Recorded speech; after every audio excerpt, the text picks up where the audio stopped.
Hey friends, it's your girl Jennifer Terri. In today's video, I'm going to make a Philippine travel guide. This is for non-Philippine passport holders, for foreigners. And this is in relation to the immigration advisory that was released for this month entitled Entry and Exit Guidelines as per Presidential Proclamation number 297. And we already know what this is about, right? We talked about this in our previous video. The Presidential Proclamation number 297 lifted the COVID-19 public health emergency status in the Philippines, which meant for travel, we no longer have to wear masks in public transport. That's totally voluntary. And COVID testing is no longer required for entry into the country, even if you're unvaccinated, as you no longer have to declare the status of your vaccination in e-travel, right? So basically, the immigration advisory is telling us that it's fully back to normal. Well, what is normal? What is normal anyways? So that's the point of this advisory. That's what we're going to talk about. So the entry and exit guidelines per proclamation number 297 for inbound foreign tourists or temporary visitors for you guys. So these are the requirements for entry as we're back to normal. First up, your passport must be valid for at least 6 months or more. Whether you just renewed your passport, doesn't matter, okay? We just want to make sure that you have a valid travel document when you travel to the country. That's the point.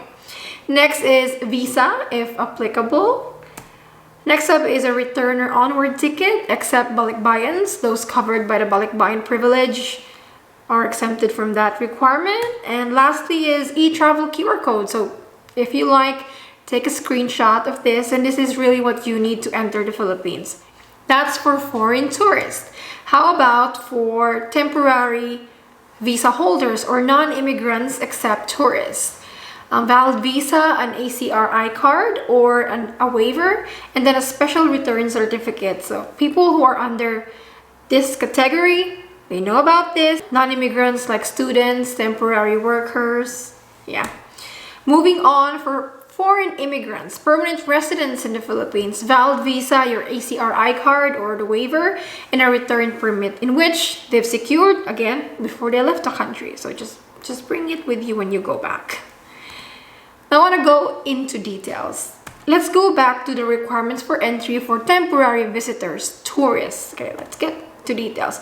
Let's start with the visa. Okay, it said there, valid visa if applicable. The question is, do you need a visa? Do you need to apply for a visa prior to traveling to the Philippines? Well, most of you are not. Majority of you don't really need a visa prior to traveling to the Philippines. There are 3 visa-free entry privileges. There's one, EO408, of which most of you are covered. There's the balikbayan privilege, and there is the bilateral agreements. Let's start with the Executive Order 408. So if you are a national, if you're holding a passport of any of these 157 countries, you may just enter the Philippines without a visa. You'll be given 30 days visa-free entry and stay. And if you'd like, you can extend, right? Next, visa-free privilege is the balikbayan privilege. This is given to Filipinos who have been naturalized as foreign citizens abroad, like former Filipinos. This privilege is also given to those foreigners who are under EO408 who are married to Filipinas or Filipinos and they're traveling with their spouse. This is also given to children of Filipinos or former Filipinos who are traveling with them. So the key is you must travel with your Filipino or former Filipino spouse or parent. If you're not traveling with them, you're not getting this balikbayan privilege. The best thing about balikbayan privilege, it gives you 1 year visa-free entry and stay. You don't have to pay for anything. If you want to make sure that you get it, you want to bring your proof. If you're a former Filipino, bring an old or expired Filipino passport or a Philippine birth certificate. If you're married to a Filipino and you're traveling with your spouse, bring a marriage certificate, a copy, just in case they ask for it. And then a foreign child, a birth certificate. Most of the time, immigration officers don't really ask, but if you have it, better you bring it. If you have a previous balikbayan stamp, that can also suffice. You can also use that to avail the balikbayan privilege. Only thing you need to do, the most important upon arrival, you tell the immigration balikbayan. They know what you're talking about. you're asking for the 1-year visa.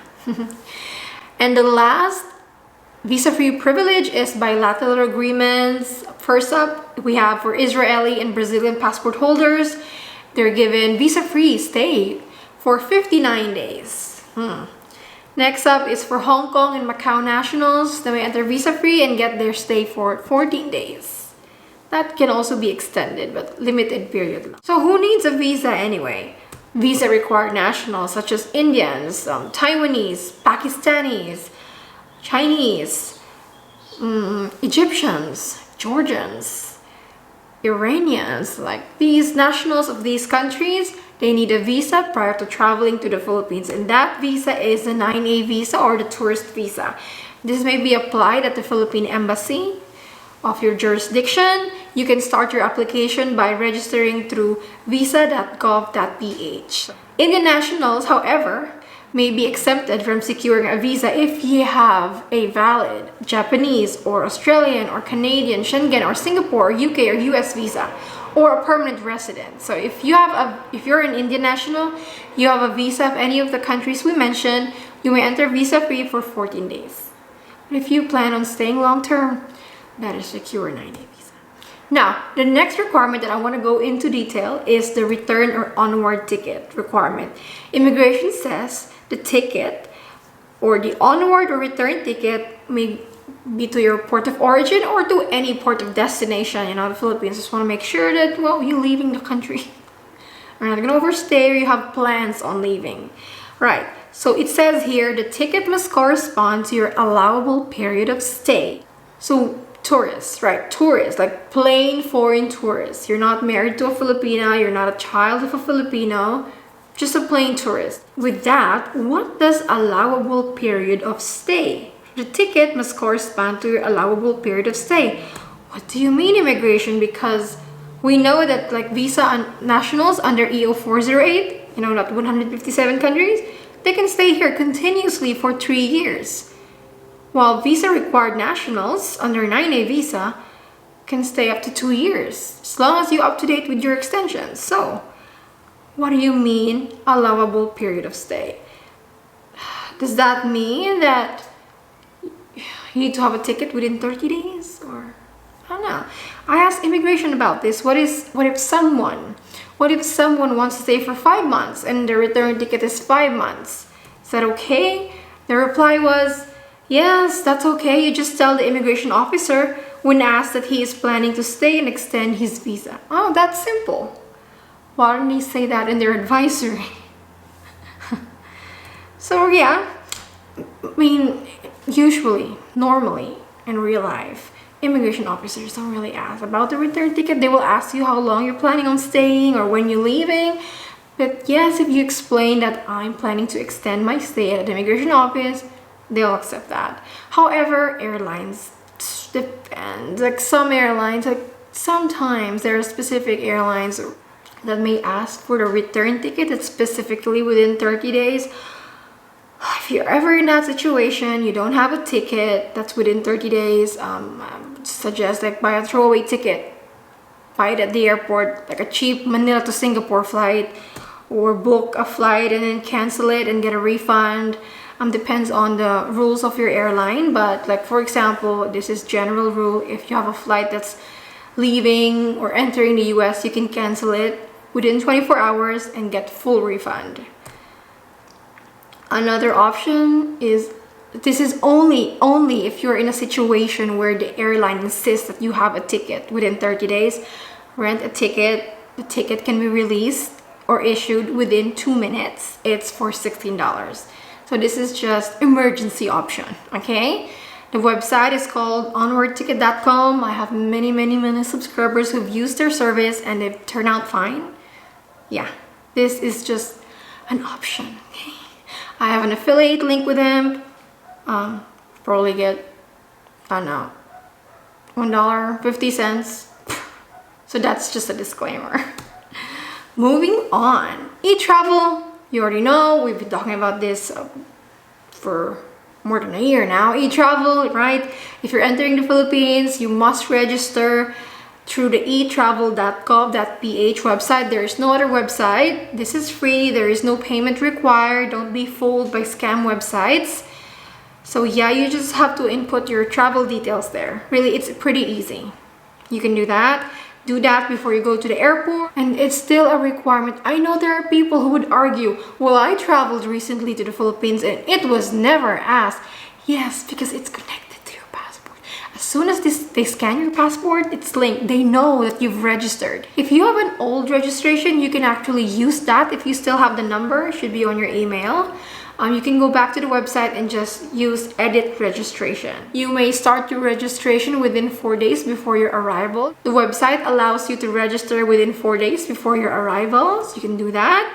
And once you successfully register, you get your QR code. This is what it looks like. There are very specific exemptions to the e-travel registration requirement. They're high up people, guys. Diplomats and their dependents, dignitaries and members of their delegation, 9E visa holders, holders of diplomatic and official service passport.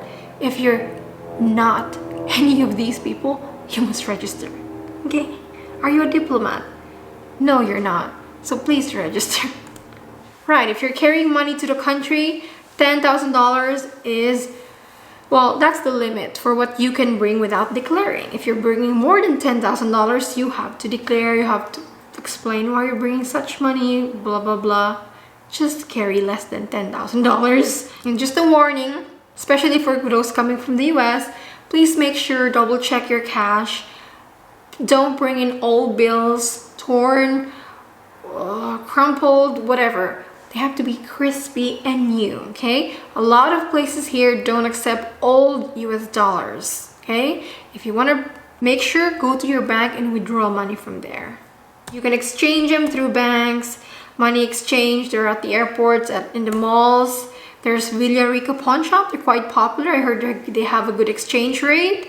Well, another thing, you can bring in your card. Just be warned that if you're going to be using your card most of the time, they do charge 250 pesos per withdrawal, and the limit is only 10,000 pesos per day. That's not big money anymore. So yeah, be mindful of that. Some banks waive the fees, good for you, but if not, it's 250 pesos per withdrawal of 10,000 pesos a day. There's also another option. You can send money to yourself, use remittance company. I've mentioned Pangaea before. They have really good rates for like new customers. You can get $25 voucher if you use my code. So there's that. Put my link down there. You can send money to yourself, claim it in a remittance center like Cebuana, Palawan, or they're everywhere. They're in the province as well.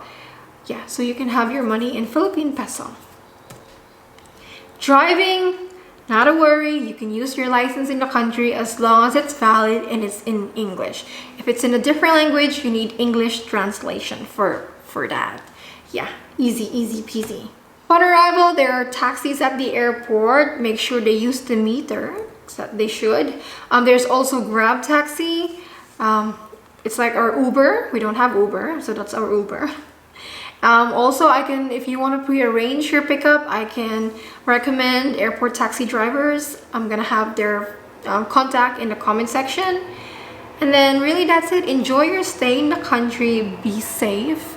If you have anything to add, any tip, comment down below. Sharing is caring. Bye.